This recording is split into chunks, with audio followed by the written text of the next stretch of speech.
This is Coda Radio, episode 104 for June 2nd, 2014.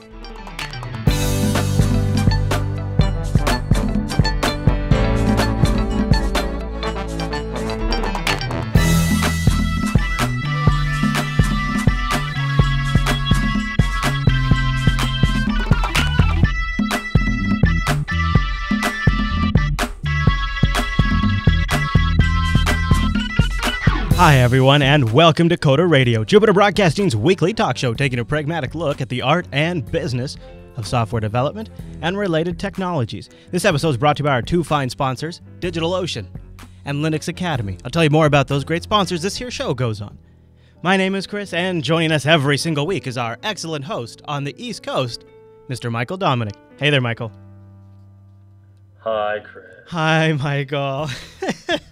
So for those of you just joining us, that is the majority. We've been broadcasting for a couple of hours now, watching the WWDC Keynote, and things were meandering along for quite a bit. And then towards the end, they really kind of ramped it up, and they kind of just came at Mike full bore. So we're going to get into some of the results from the WWDC Keynote this week, which we were streaming with commentary on the live stream. All within our fair use rights, of course. So we're going to run down a couple of the things just in case you guys want to hear them, and then we'll get more into the stuff that actually interests us as we go further down the stack, because there's just some stuff to touch on, and there's going to be a lot of folks out there that are analyzing this kind of stuff. So we're going to give you kind of a point-by-point towards the top. It'll be a little bit of a shorter show since this is like we're beginning Mike's third hour on the air, and this is like my fifth hour on the air. So we're going to do a slightly shorter format show this week, so we're going to skip the feedback so that way we can jump right into some of kind of the stuff and give you our thoughts while they're still fresh. And in Mike's case, the rage is still burning. But before we get to all of that, I want to thank our first sponsor this week, and that is the great folks over at DigitalOcean. Go to DigitalOcean.com and check them out, because if you're building something, or if you want to learn something, or if you need to deploy something, DigitalOcean has got you covered. DigitalOcean is simple cloud hosting dedicated to offering the most intuitive and easy way to spin up a cloud server. Users can create a cloud server in 55 seconds, and pricing plans start at only $5 per month for 512 megabytes of RAM, a 20 gigabyte SSD, a blazing fast CPU, and 1 terabyte of transfer. And their pricing plan structures make so much sense that you're comfortable moving up a notch if you need to. It's very clear. It's very, very easy to articulate exactly what your run cost is going to be. They bring them up in increments, and with each increment, you get a sensible improvement in the capacity of that droplet. And the best part is DigitalOcean has data center locations in New York, San Francisco, Singapore, and Amsterdam. But I think the thing that I really, truly love about DigitalOcean is their awesome control panel. It's intuitive, it's simple, and power users can replicate it on a much larger scale with their straightforward API.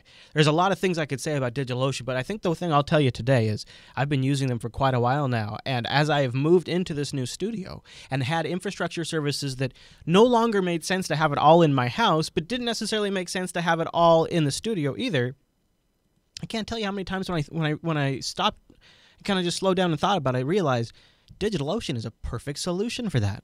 And there's so many use cases like that. And when you use our brand new promo code CODERJUNE, you can get a $10 credit over at DigitalOcean, CODERJUNE, and you can try out that $5 droplet for 2 months and see what I'm talking about. See all the use cases you can find for DigitalOcean, DigitalOcean.com, and use the promo code CODERJUNE. And a huge thank you to DigitalOcean for sponsoring the Coda Radio program. All right, Mr. Dominic, I know there's a couple of things. I'm going to guess do you have much to say on the Yosemite changes that were announced, the new interface, the nomification of OS X? Anything that jumps out at you? It just kind of looks like crap. You're not impressed, are you? No, I don't like the iOS 7 feel. And you know, for me, I don't really feel very affected by it. From the outside, I look at it and I go, well, this seems obvious. If they have a lot of people buying iOS devices, they're then buying Macs, which they said in the keynote. It makes sense that you'd take those design cues over. I don't think but they're not going full Windows 8 here on us either. So, for me, it seemed like a pretty good middle ground. But okay, all right, moving on to the next one. A couple of big things were announced in regards to iOS 8. In iOS 8, we've got a new revamped notification center, blah, blah, blah. But the thing that I thought was probably the biggest kind of boom was that new keyboard. It's got predictive text, including predicting what you might want to respond before you even type. So they took like what Android's got for a while and pretty good at, and they've kind of put a spin on it with when you get a message, it'll just automatically say, would you like to respond with this? That's kind of neat.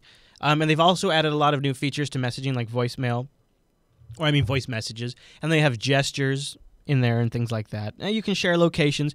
They announced Health Kit, and I thought that was kind of interesting. They also announced third-party keyboards, which I did not expect.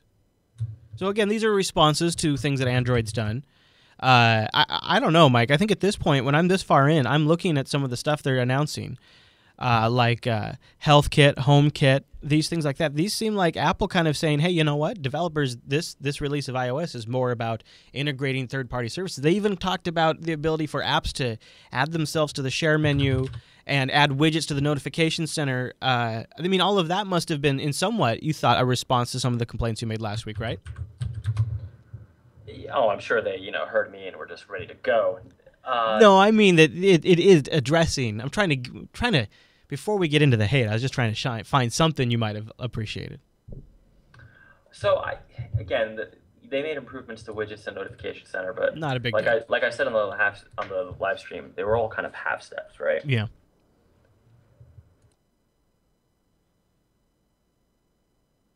Well, okay. That's all you have to say about that. All right, well, then let's move into the thing that I think that probably got your attention the most. This one, I think, actually, one more item before we get into that, because I thought this was also somewhat of a, like you were saying, a half step.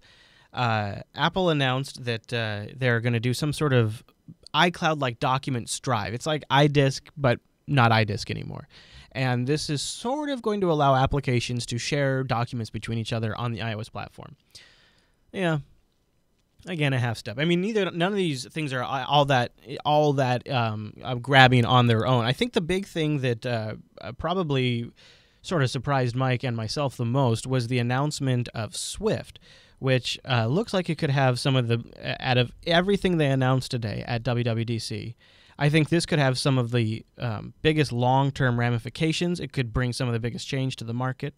So before we get to that, since I think that's going to be our main topic discussion today, I want to mention Linux Academy. They're another great sponsor of the Coder Radio program. And honestly, you guys, this might be a better time than ever to go out there and get trained up on skills that you can go out and become either a better contractor that you can charge a little more, a better employee, or maybe just get your mark up on the review when it comes around. I know how that goes sometimes. I've been in that position before. So what is Linux Academy? Well, Linux Academy is a site created by a group of folks who had an idea of a way to help people educate themselves, and they brought that together with a really good content management system at the same time. And it's the two that come together and meet that really make Linux Academy pretty special. So they have step-by-step video courses, and I'm showing you some of their courses up on our screen right now if you're watching the video version. They have downloadable comprehensive guides, so you can pull them offline and read them at your leisure. And what I think is really cool is if you get to a point in the lab and you need to spin up a server to do that point, they will do that process for you. It's like it's integrated into the lab material. That's so cool. And the other thing I like is somebody who jumps around Linux distributions. You can run more than 7 Linux distributions, and they will custom tailor the documentation and the course for you. They have scenario-based courseware, too, so you can do deployments, things that would actually give you the confidence so that if you were out in the field, you would actually know how to do that. Self-testing, so you can check yourself, see where you're at. You can download the audio, the video guides as also audio, so you can listen to them in the car. I've heard from a few folks who have done that. I think viewer Seth even said he listens in the shower. So I think that's pretty incredible. And they keep rolling out new courses too. So when you go over to linuxacademy.com/coders, you'll get a discount on your monthly membership. Check out what you can do while you're there, and then stick around for the new courses that they add. And you can continue to bring your skill sets up to date. They also offer team accounts, so if you've got a group of folks that want to get in on something and work together, I think it's a really cool system. And at the end of the day, the other thing that can really help when you just need that little bit of motivation when you're doing the self-started learning, which for some of us that are really busy, it's sort of the only way to go, is they also have a community aspect.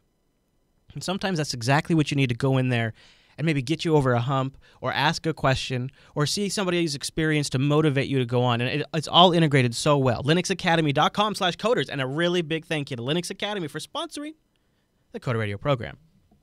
Okay, so Apple announced Swift, and this is quickly when Mike's mood turned pretty sour.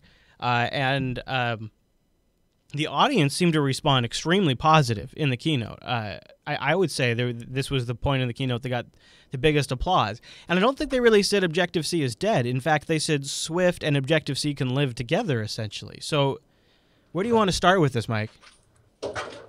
There are a lot of things I don't like about this.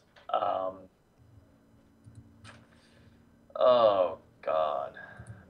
I don't even know where to go with it first.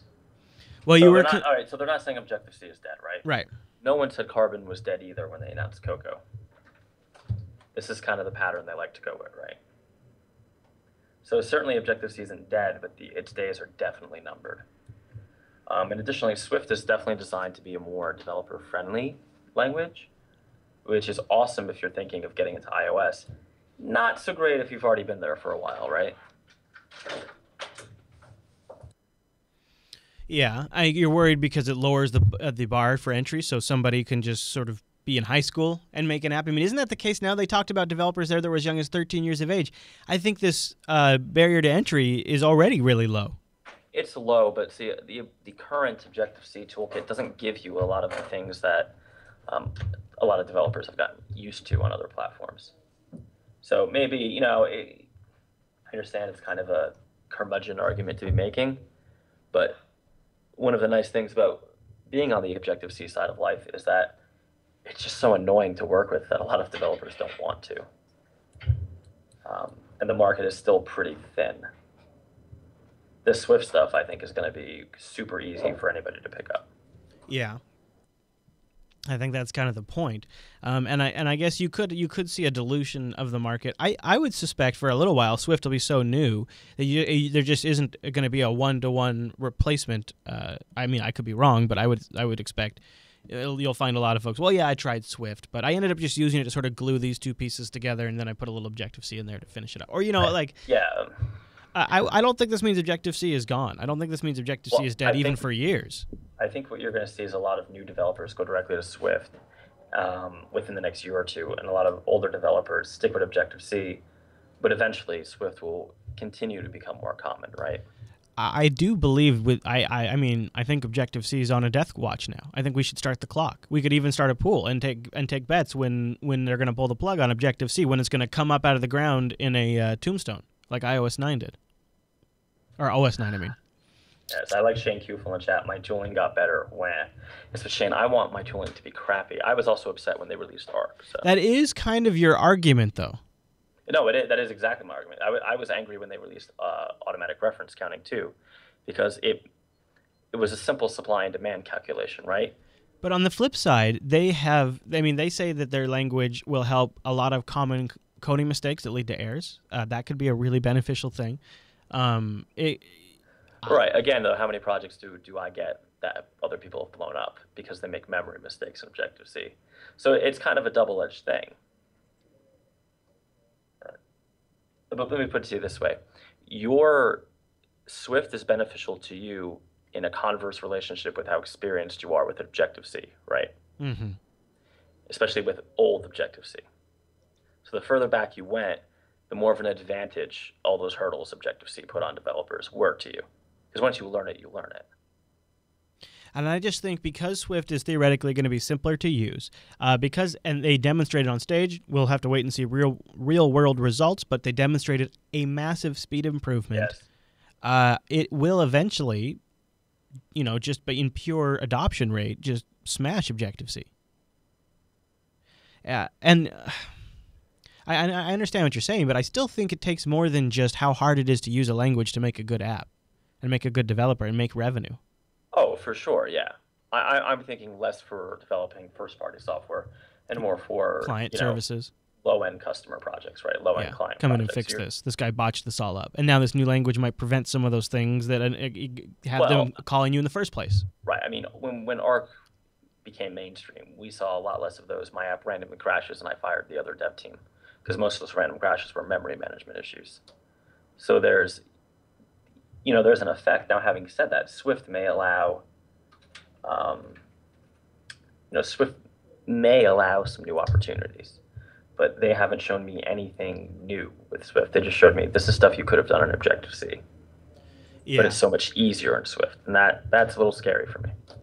So I wanted to maybe shift gears for a second, and we'll go back to Swift here in a minute, I think, because I have a couple more questions. But before we go too far out from just general features, we haven't gotten a lot of details on test flight yet, but it's supposedly going to be big changes to how betas are done. It should, they say, allow developers to do seamless beta testing for free. They also announced app bundling and discount pricing in the App Store. Any reaction to either one of those announcements, test flight or bundling? They made a lot of vagaries. I was hoping to see something like, I wrote a post actually yesterday or the day before about what I'd like to see in terms of app beta testing. I think if they were going to get rid of the whole obnoxious provisioning profile thing, they would have just said it. Or I don't know. What do you think? I don't think they'd bury the lead on that, would they? Well, only because they don't like to admit when they're wrong. So, like, sometimes they'll just be like, here's the new thing. It's a better way to do it. Pay no attention to the way it used to be. And then they'll just kind of, sweep the bad way under the rug, and we never talk about it again. Maybe. I hope that's true. I mean, I'm very excited. I was really hoping to see more on that, but that might be under NDA, which we should say I haven't seen any NDA stuff yet. Right, yeah. So maybe I'll find out in a day or two. Yeah, like, so for example, 4,000 new APIs, but you won't know what those are until you go under NDA. And I feel like some of those could be like convenience methods, things like that. But some of them, might be more OS integration. Don't tempt me. Don't tease me. All right. Well, do you want to switch back to Swift for a second? Because I guess what I had something I wanted to talk about before we got to that, if you wouldn't mind.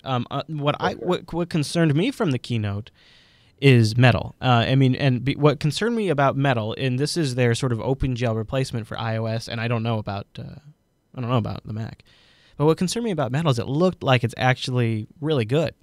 Like the demos they showed, if those demos are legit, it looked incredible.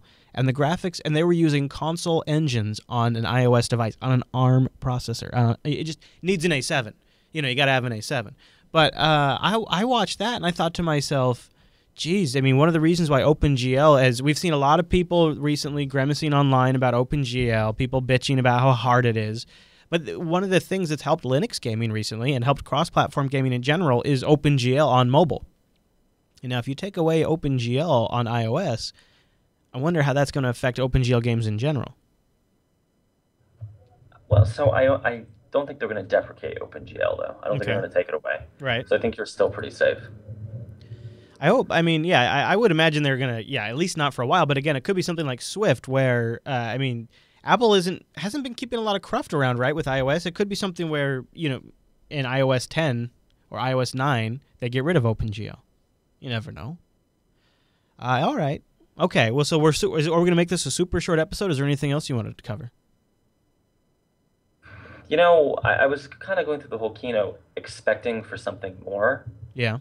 And it didn't happen. I don't know if you had a similar feeling. I did expect. I was pretty convinced we would see MacBooks announced, new Retina MacBooks, and I thought maybe we'd see some other hardware. I didn't expect any iDevices. Would have been interesting to see something announced for the Apple TV app platform. It would have been some. Just move the ball there a little bit because Chromecast and Roku are really kind of kicking their butt in that department now. Or anything that in that regard would have been nice. The OS X stuff really struck me in a lot of ways, especially Safari and Xcode. The new Xcode UI really, really, really look like no maps. Really look like no maps. Even like in the no maps, there's one no map, I can't remember the name, but when you go into edit mode, the UI changes from a white to black, and the app that Apple was demoing also, when you went into edit mode, changed the UI from white to black in the same kind of way. And I'm talking specifically with GNOME, this thing called client-side decorations that's kind of become a little bit of a hot button topic in the Linux community. Right. And it looks like Apple wholesalely just ripped off the GNOME design. Now, I don't know if that's it. I don't know. It could just be a coincidence, but that was striking to me. And the other thing about the Apple, the OS X new theme, or whatever you want to call it, is they have a dark mode. So they have two modes, and when you put it in dark mode, it really looks a lot like GNOME 3. The black bars go translucent. If you put the dock on the left side, it would look like my GNOME desktop almost. And the new icons actually have hints of a very popular Linux icon theme called Numix. So I don't know. I don't know what to make of all of it. I think HealthKit's interesting. I don't really see the point of it. If I'm Fitbit, I want you using my app because that's where you put in your whole food plan. That's where that's where all the Fitbit social networking stuff is at. That's where I get my data from. That's where I could slip in ads or partner products. So I don't know why if I'm Fitbit, I would want to use HealthKit. It seems like it's not good for me as an app maker. I want you in my app. So HealthKit seems interesting. HomeKit I'm actually very interested in, but my big question mark there is how cross-platform compatible is it? Does it work with Android devices? Is it just using Bluetooth and Wi-Fi, or does it require something in iOS? I love the idea of showing up at the studio and, having my garage door just recognize me, as long as it's secure. And, you got to be skeptical of that kind of stuff. So it's interesting, but it all seems like stuff that's not going to pay dividends this year. Well, in the fall, we'll have some new hardware. It was other than Swift, it was very mad to me. Yeah, Swift really kind of hit you though, didn't it? Swift hit me. Swift is. Is your day like now? Oh, my day's totally ruined. Yeah. But I'm just thinking, it almost feels like, they're not, even with Swift, all they're doing is making it easier to develop apps for people who have no idea how to program, right? There you go. There's a soundbite. They're not actually adding anything to the platform. And from what I saw, I didn't see anything that I feel was terribly valuable. Well, it seems like one of those things, too, that it's going to take maybe even a year or two before it's even really a final version of itself, right? And how do you roll out something like this and have it be feature complete? It just seems impossible. It seems like something that, it takes years of use. Well, I'm thinking in terms of APIs, right? I'm thinking like they released widget support, but yeah. it's like the bare minimum, right? Right. Yes. I don't know. I just feel like they probably could have done more with, you know what I mean? They could have done so much more with Objective-C that would have been interesting rather than lower the bar, so to speak. You would have preferred to see like Objective-C 2 or something? I would have preferred to see, widget kit, right? Or NS widget or something like that. Something like full on hardcore, even, take it up a notch from Android widgets. Full in-app communication, right? Maybe even silent in-app communication so that the user doesn't have to tap it every time. I also thought it was interesting how they're continuing to revisit this one search box for everything philosophy that has literally been around since Mac OS 8.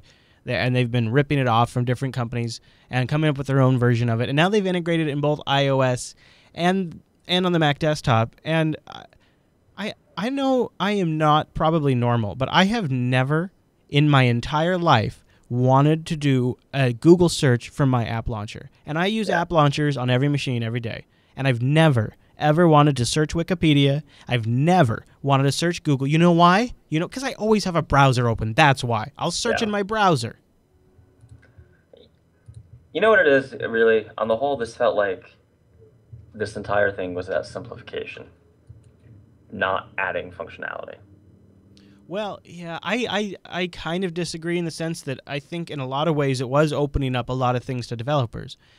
There's some Siri stuff that got opened up. Touch ID got opened up to some APIs. There's new sound APIs, new direct control over the camera stuff, the HomeKit and HealthKit stuff. There is in some ways, this is sort of Apple saying, all right, we're letting you integrate more with iOS itself now. The share buttons, for example, and the that new extension system they announced where applications can even push their GUI into another application. All of that, I think, is being overshadowed by Swift for you. Like, I think if they had announced all that stuff and didn't ever say anything about Swift, you'd be pretty happy with that functionality that came. But it's all small potatoes compared to a whole, the whole Swift announcement and what that means eventually for Objective-C. But even without Swift, I don't feel Touch ID's deal. Well, yeah, but you could see how like Mint or Evernote or LastPass might want to use Touch ID integration. I guess Uh-oh. it wasn't just for Touch ID. Hold on. You're getting all Skyped up. Here, I'll call you right back. So then we'll get your thought, and then we'll wrap it up here in a bit. Because we've been connected on Skype for like a jillion hours, so I think our Skype call got crazy. So I'll call you right back. Skype. No, not that. Sorry, everybody. You know how it goes. All right, here we go. Boom. It's been a long live stream. We started right as they were going live. And the Skype connection actually held up pretty well the entire time, but I think there's like a certain amount where there's like a Skype law. You guys know about Skype's law? That Skype's law is you're only allowed to use Skype for an hour and a half. Hello. Then it starts getting crappy, and then after 2 hours it dies. Hello, Mr. Dominic. Welcome back. Hello. Sorry about that. All right, let's just wrap this up then, because Skype is full of fail. So did you want to close anything? Like you were going to say even without the Swift announcement, it just wasn't doing it for you? Even without the Swift announcement, I just felt like the keynote wasn't for developers. Yeah, until the last 10 minutes or 15 minutes. Right, but then they just kind of shoved it all into that. Right? That was the fireworks display. They ended with a bang. Yeah. But that's it. Okay. I'm gonna go cry in a corner. All right. Well, I'll let you marinate it on that over the week, and then maybe we'll catch up next week. And it'll be time to start shifting gears. We've done our coverage of the event, as is per tradition, but every now and then there's some fallout. And we'd love to hear your guys' thoughts and your reaction. Go over to jupiterbroadcasting.com, choose the contact link, and then choose Coda Radio from the drop-down, or go to codaradio.reddit.com. That's even better. And then just anywhere in there, start a thread. Join the discussion for this episode wherever you like. Let us know your thoughts. Mr. Dominic, if you want to send some people somewhere, this would be a good chance to plug it. Yes, Arkham's Asylum for the Criminally Insane. There you go. You can find me on Twitter. Oh, also, new tech news, or Tech Talk today. New Tech Talk today. Boy, I can get it right. Episode 1 just aired. Go find it over at jupiterbroadcasting.com. All right, everybody. Thanks so much for tuning in this week's episode of Coda Radio. We'll see you right back here next week.